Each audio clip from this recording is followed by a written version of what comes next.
Halo, Assalamualaikum warahmatullahi wabarakatuh. Perkenalkan, nama saya Indah Miranda, mahasiswi dari Fakultas Ilmu Komunikasi, mengambil jurusan Broadcasting atau Penyiaran dari Universitas Mercu Buana. Nah, teman-teman, di sini saya akan mencoba sharing mengenai bagaimana menjadi leader yang baik atau how to be a good leader. Nah, di sini kalian teman-teman pasti pernah berada dalam suatu kepemimpinan atau mempunyai seorang leader, atau bahkan mungkin kalian menjadi seorang leader dalam suatu komunitas atau suatu instansi atau mungkin tempat kalian bekerja. Nah, tentunya menjadi seorang pemimpin itu tidaklah gampang ya, tetapi tidak menutup kemungkinan bahwa semua orang berpotensi menjadi seorang pemimpin, bisa menjadi seorang pemimpin. Nah, gimana sih bagaimana cara menjadi seorang pemimpin yang baik bagi anggota kelompoknya ataupun anggota komunitasnya? Nah, di sini aku mau sharing nih tentang 10 cara bagaimana menjadi seorang pemimpin yang baik ya teman-teman. Yang pertama yaitu adalah pemimpin yang baik memiliki attitude yang tidak nyeleneh. Kalian pasti setuju dong bahwa seorang pemimpin itu harus mempunyai attitude yang baik. Maksudnya seseorang yang selalu berinteraksi dengan orang lain dengan berbagai karakteristik baik dalam pekerjaan maupun di luar pekerjaan. Satu penilaian yang paling penting dari seorang pemimpin adalah tentang bagaimana dia berbicara dengan orang lain sesuai dengan etika dan adab yang berlaku dalam kehidupan bermasyarakat ya. Percuma kalau misalnya kita mempunyai jabatan yang tinggi tetapi tidak dibarengi dengan moral dan attitude yang baik. Yang kedua, bagaimana menjadi seorang pemimpin yang baik adalah terbuka untuk mendengarkan masukan dan kritik dari orang lain. Kita setuju ya teman-teman bahwa tidak ada manusia yang sempurna di dunia ini. Pemimpin juga hanya seorang manusia biasa. Jadi sebagai pemimpin yang baik, kita harus menerima saran dan masukan dari orang lain terhadap ide atau gagasan yang kita kemukakan pada suatu forum atau pada anggota kelompok kita. Tapi jangan juga sebagai pemimpin kita menerima secara mentah-mentah ide dan masukan atau saran dari anggota kita. Kita tetap memproses dan berdiskusi mengenai jalan atau solusi terbaik yang bisa dipecahkan dalam suatu permasalahan atau pengembangan ide dan gagasan yang kita sebutkan dalam suatu instansi tersebut. Nah, yang ketiga yaitu pemimpin yang baik memiliki hubungan dengan orang lain yang bersifat menguntungkan. Maksudnya di sini adalah bagaimana jalan terbaik untuk memiliki hubungan yang baik dengan orang lain. Misalnya, ketika orang lain melihat manfaat apa nih yang akan mereka dapatkan dari kita jika kita menjadi seorang leader. Nah, entah itu dalam bentuk materi, ilmu, ataupun hal lainnya, kita harus memberikan manfaat atau suatu ilmu yang baik bagi anggota kelompok kita yang berada di bawah kepemimpinan kita, agar orang lain tidak merasa dirugikan atas kepemimpinan kita. Begitupun sebaliknya. Jadi ada hubungan timbal balik antara pemimpin dan anggota kelompoknya. Saling berkomunikasi adalah poin penting agar menjaga keharmonisan antara pemimpin dan anggotanya. Lalu yang keempat ada pemimpin yang baik selalu belajar dari lingkungan sekitar. Maksudnya menjadi seorang pemimpin itu tidak harus memiliki sebuah jabatan. Hal itu bisa kalian dapatkan dari apa yang pemimpin berikan kepada kelompoknya itu sendiri. Semuanya sanggup leader raih atau pemimpin raih karena mampu membaca lingkungan sekitar dengan baik.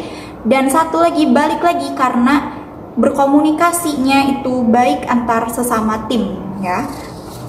Sehingga keberadaan pemimpin ini, leader ini dapat menawarkan solusi terbaik dalam setiap pemecahan masalah. Lalu yang kelima ada pemimpin yang baik memiliki wawasan luas dan tidak pernah berhenti belajar.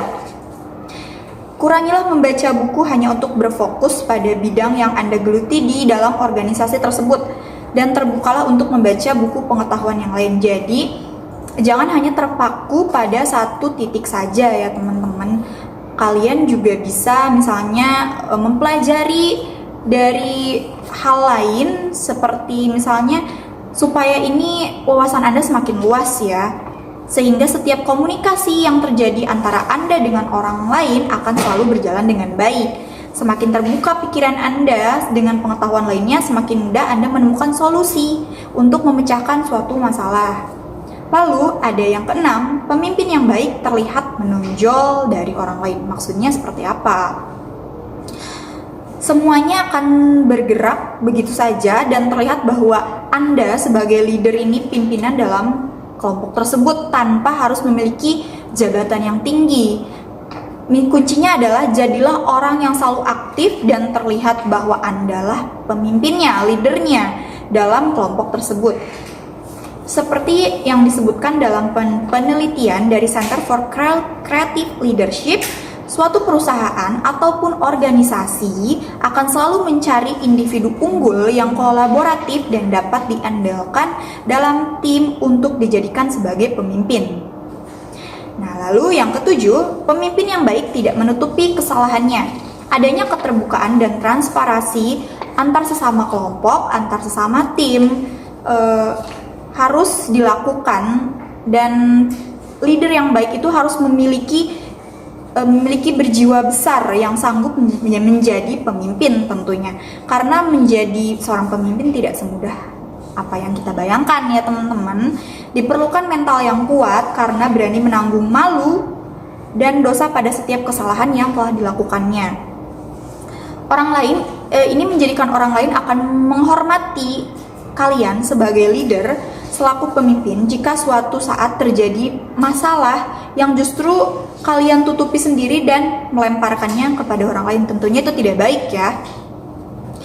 Lalu yang kedelapan, ada pemimpin yang baik tidak pernah lupa dan memberikan apresiasi terhadap prestasi orang lain, terutama bawahannya. Ini sangat penting ya, karena ketika seorang leader memberikan apresiasi terhadap anggota kelompoknya, maka anggota kelompoknya ini akan semakin terpacu untuk meningkatkan kinerja dia dalam suatu organisasi yang Anda pimpin tersebut. Kontribusinya itu sangat besar bagi komunitas yang Anda ikuti.